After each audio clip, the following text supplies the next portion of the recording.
At first I thought it was infatuation. Some of them died broke, some of them died alone, and some of them died in ways the industry never wanted you to find out about. But I feel sometimes it's hard to tell. These weren't just sad stories, these were cover-ups, betrayals, and systems designed to take everything from the people who gave us everything. You think you know how they died?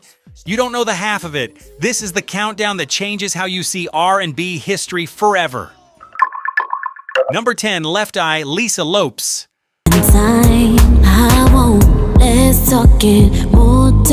Lisa Lopes, known to the world as Left Eye, and the song that still gives people chills, Waterfalls.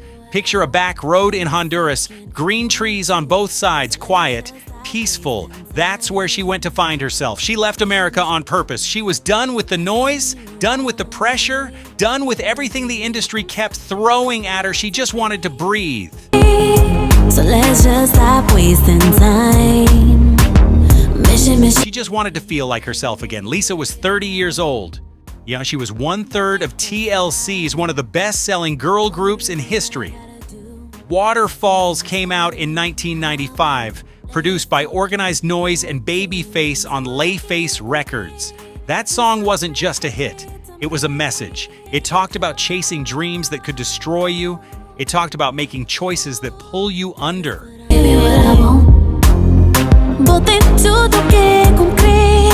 At the time, nobody knew how close to home those words would eventually hit for Lisa herself. Lisa was actually filming a personal documentary about her spiritual journey in Honduras. The camera was rolling when the crash happened. Think about that. The woman who went there to find peace, her final moments were caught on tape. It's one of the most painful details in all of music history.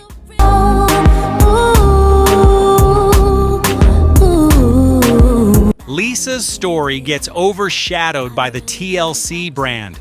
People remember the group, but Lisa as an individual, her pain, her battles, her growth, that gets lost. She was complicated. She was real. And she was becoming something even greater. The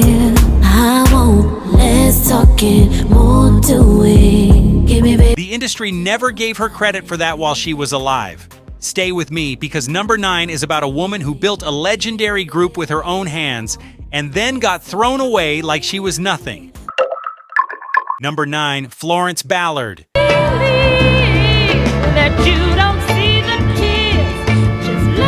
You have to feel this one in your chest. Florence Ballard didn't just sing in the Supremes, she helped create the Supremes. She was there from the beginning, she stood on those stages, she poured her heart into that music, and then one day they told her she wasn't needed anymore. Imagine giving everything you have to something and then being told to leave. I just can't get The Supremes were signed to Motown Records in the early 1960s.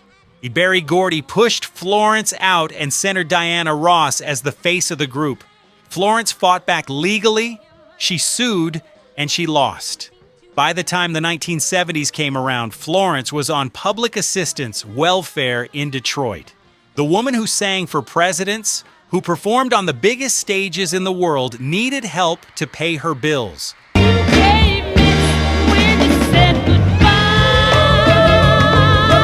Florence actually had a solo recording contract after leaving the Supremes, but ABC Records dropped her before her album could really take off.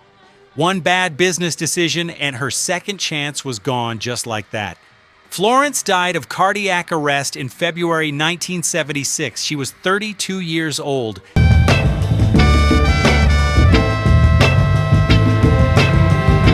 And at the time of her death, she had almost nothing to show for the empire she helped build. Her story is the clearest picture of how the industry could take a founding member, a creator, and leave them with nothing.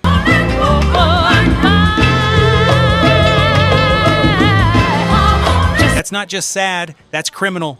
Yet keep watching, because number 8 involves an artist who took her own life just hours before she was supposed to perform, and the story behind that night will stay with you forever. If this song just hits you in that quiet place, don't let this moment be a one-time thing. Subscribe to Demo.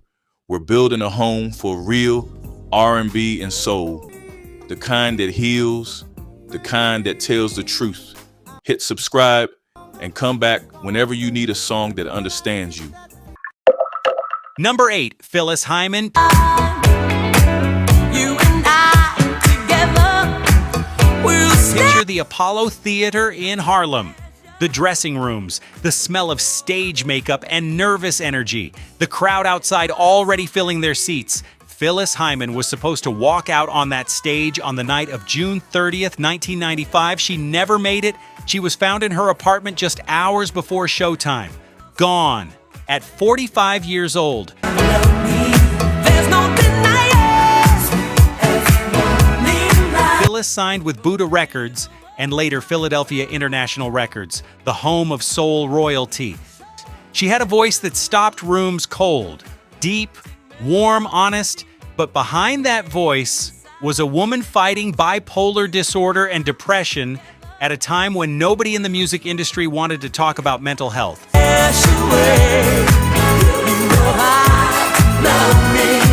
The industry wanted her to perform. They didn't want to know what it cost her. Phyllis left a note before she passed. It simply said, "I'm tired. Those of you that I love know who you are." She didn't leave anger, she left exhaustion. That's what years of being overlooked and undervalued does to a person. It drains them dry.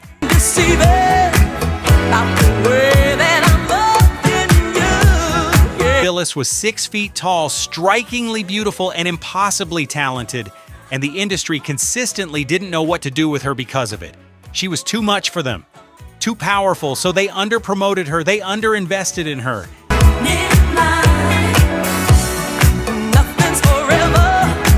And she died feeling unseen by the very world that should have been celebrating her every single day.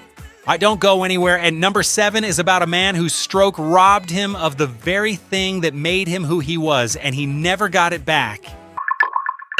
Number 7, Luther Vandross.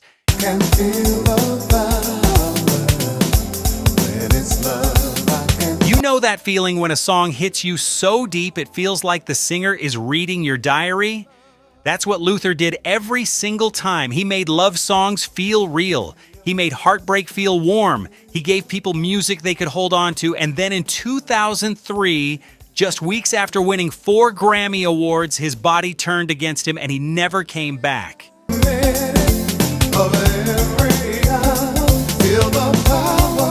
Luther was signed to Epic Records and worked with some of the greatest producers in the game, including Nat Adderley Jr. He wasn't just a singer. He was a producer and arranger himself. He started out writing and singing jingles and background vocals before the world knew his name, and when his name finally meant something, he gave everything he had to his art.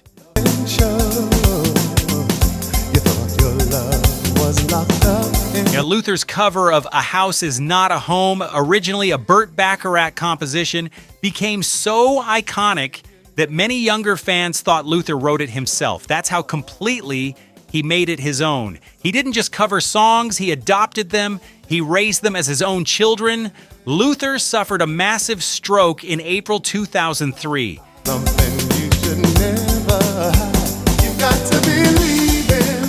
He spent 2 years largely unable to speak or communicate properly. The man whose voice made millions of people feel loved couldn't use his voice to speak for himself. Why, he died in July 2005, never having fully recovered. He gave the world love. He died alone inside a body that had taken it all away.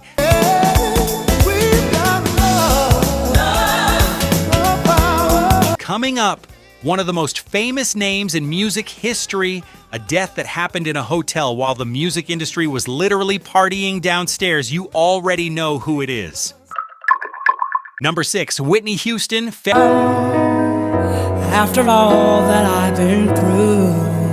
February 11th, 2012, the Beverly Hilton Hotel in Los Angeles. The Grammy Awards are happening downstairs. Music's biggest night, champagne, cameras, celebration, and 4 floors up, in a bathtub, the woman who defined what a voice could be was gone. The world found out while the party was still going on. About to lose my breath. That detail alone tells you everything about how this industry treats its greatest gifts.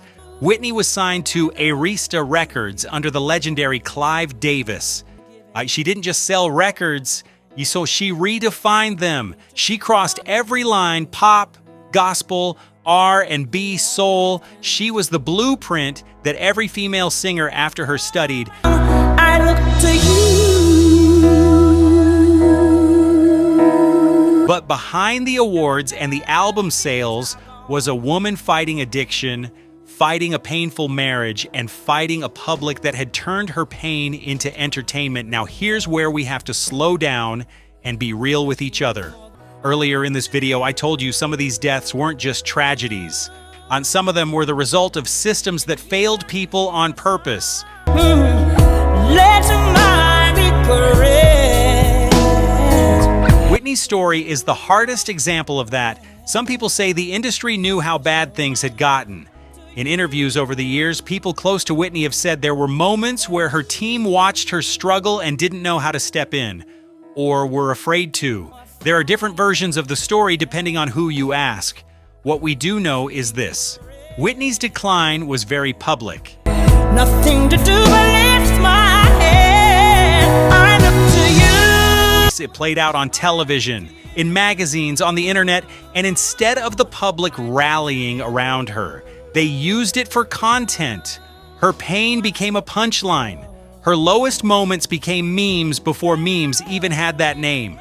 The cultural cost of that was enormous because Whitney believed in her own worthlessness in those final years. And you, I can be strong. I look to you. The world had told her repeatedly that the shining version of herself was gone, and she started to believe it.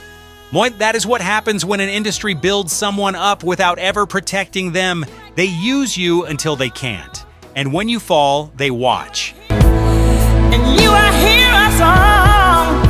I look to you. Whitney Houston deserved better, not just from the industry, from all of us. Number 5 is one of the most heartbreaking entries on this list, because it didn't have to happen. Every single person on that plane knew something was wrong, and they got on anyway. Number 5, Aaliyah. You may not be in the mood to love. Aaliyah, Baby Girl, and the song that still sounds like the future, Are You That Somebody?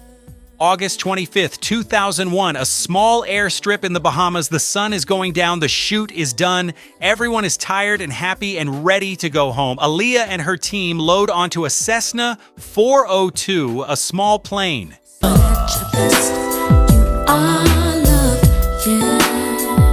Too small for all the people and all the luggage they were carrying. Witnesses say the plane was visibly weighed down. Some people reportedly expressed concern. And then it took off anyway.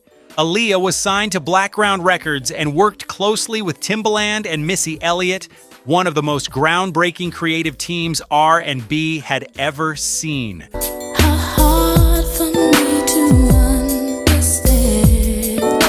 Her sound was ahead of its time, futuristic, cool, effortless. She was also building a movie career. She just starred in Romeo Must Die and had filmed Queen of the Damned. At 22 years old, she was just getting started. Aaliyah was supposed to take a different, safer flight. Somewhere along the way, a decision was made that changed everything. We will never know who made that final call.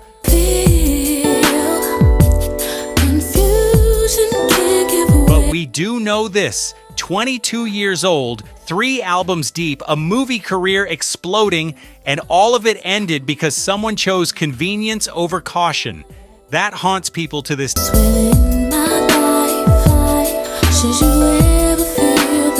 We're going deeper now. Number 4 involves a man who was shot and killed the day before his birthday. And the person who pulled the trigger was someone who should have protected him his whole life. Number 4, Marvin Gaye.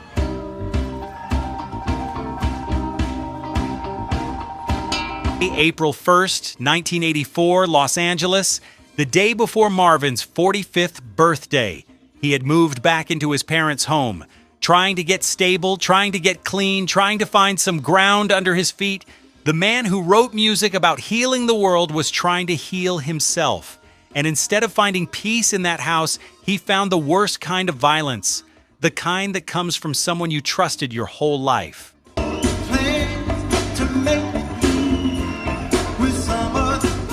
Marvin was signed to Motown Records, the most important black-owned label in American music history.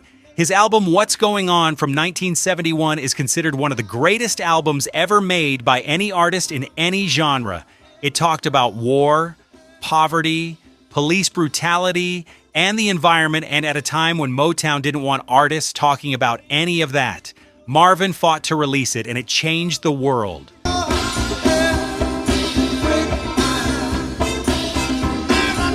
Months before he died, Marvin gave his father a handgun as a gift, and his father used that same gun to shoot him. There are layers to that detail that are almost impossible to process. The weapon that ended Marvin's life was something he gave with his own hands to the man who took his life away. Marvin's father physically abused him throughout his entire childhood. That relationship was broken from the very beginning.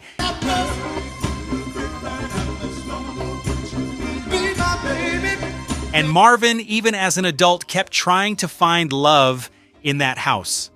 His murder the day before his 45th birthday at the hands of his own father is not just a horrible death. It is the final chapter of a life defined by pain that started in childhood and never truly stopped.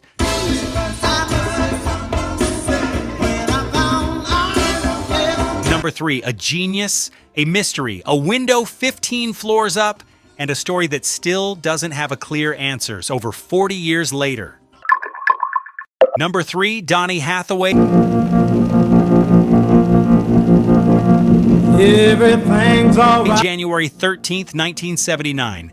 New York City, the Essex House Hotel on Central Park South. Donny was in town working on a duet album with Roberta Flack, a collaboration that was supposed to remind the world just how gifted he truly was. And that night, something happened in that hotel room that nobody has ever been able to fully explain.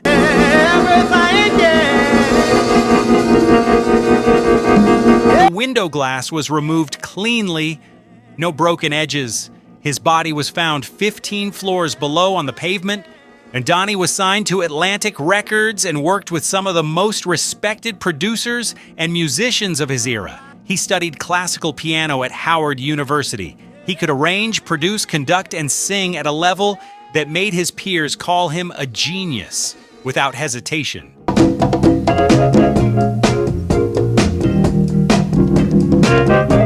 But he was also living with severe paranoid schizophrenia, a condition that was poorly understood at the time and even more poorly treated. And Donny's live album, simply called Donny Hathaway Live, is still considered one of the greatest live recordings in the history of soul music. He captured a room full of people and made them feel like they were inside the song with him.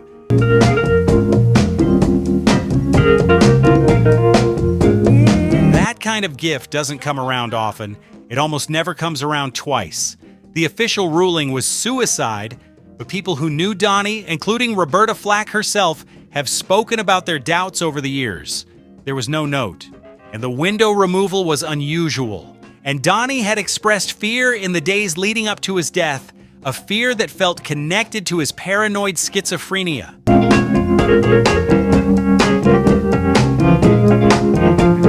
Whether he jumped or something else happened, the truth is this: a man who needed the world to protect him was left alone in a hotel room.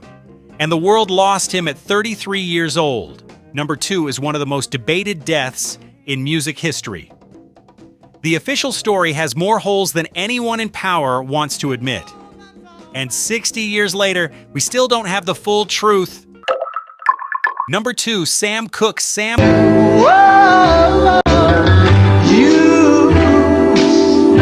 Cooke, the man they called the King of Soul, and the song that still sounds like revolution, A Change Is Gonna Come. December 11th, 1964, Los Angeles, a $2 motel called the Hacienda Motel. Sam Cooke, one of the most powerful and successful black entertainers in America, was found beaten, half naked, and shot dead in the manager's office. One shoe on, one shoe off. His clothes nowhere to be found. The official story was self-defense. But the official story has never fully added up. Not then. Find myself wanting to marry you and take. Not now. A Change Is Gonna Come was recorded in 1963, inspired partly by Bob Dylan's Blowin' in the Wind, but Sam's version went deeper and darker. He described it as a song he felt in his bones.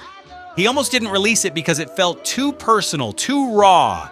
He performed it on The Tonight Show just weeks before he died. That performance was one of his last. I know when I'm near. Now, I told you we were going to come back to this, and here we are. The official story says Sam attacked the motel manager after a confrontation, and she shot him in self-defense. That is the story that was filed. That is the story that was accepted.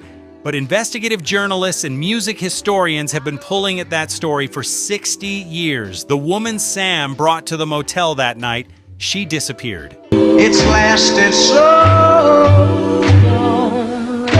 Now She was not seriously questioned by police. Sam's expensive clothes were never recovered. The injuries on his body were inconsistent with just a single gunshot. And Bertha Franklin, the motel manager Kisser, was never charged with any crime. In interviews over the decades, some people close to Sam have said there were different versions of what happened that night. There are those who believe Sam was targeted, that a man building his own empire, refusing to play by the old rules, had made enemies in powerful places. We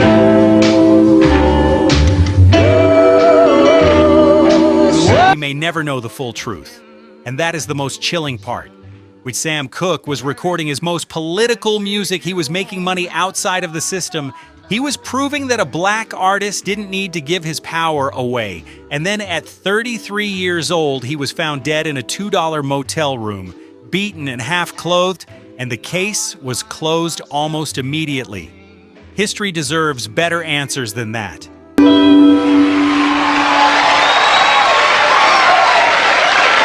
Sam Cooke deserves better answers than that. And now, number one, the entry that should haunt the music industry forever. A man who spent 8 years in a hospital bed and the world barely noticed. Number one, Jackie Wilson. Someone to kiss, someone to miss. The man they called Mr. Excitement, and the song that showed you exactly why. Higher and Higher. September 29th, 1975, the Latin Casino in Cherry Hill, New Jersey. Jackie Wilson is on stage doing what he was born to do, moving, spinning, singing with everything he has. The crowd is electric, and then, right in the middle of his performance, he collapses. Some wish for fortune and fame, but to be. He drops to the floor so hard that his head hits the stage. The impact causes severe brain damage. White Jackie Wilson doesn't die that night, but the life he knew, the music, the movement, the joy, it leaves him on that stage, and it never comes back. Jackie was signed to Brunswick Records, a label with a complicated and often exploitative relationship with its black artists. To hear from me today, to be He started recording in the late 1950s and immediately became one of the most thrilling live performers anyone had ever seen. With James Brown himself said Jackie Wilson was the person who showed him what it meant to command a stage. Think about that. The godfather of soul looking up to Jackie Wilson. Reet Petite, one of Jackie's earliest hits, was co-written by Berry Gordy before Motown even existed.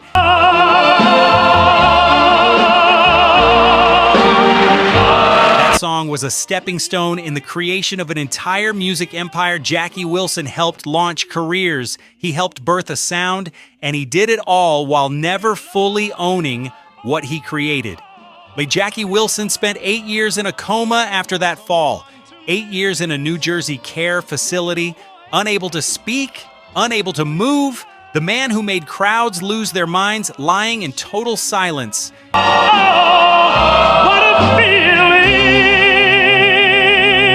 And while he lay there, his music kept selling. His royalties were largely not reaching him. His family struggled with the bills. He died on January 21st, 1984, and it was buried in an unmarked grave because there wasn't enough money for a headstone. A fundraising campaign years later finally got him a marker. That should never have been necessary. Jackie Wilson deserved better, full stop.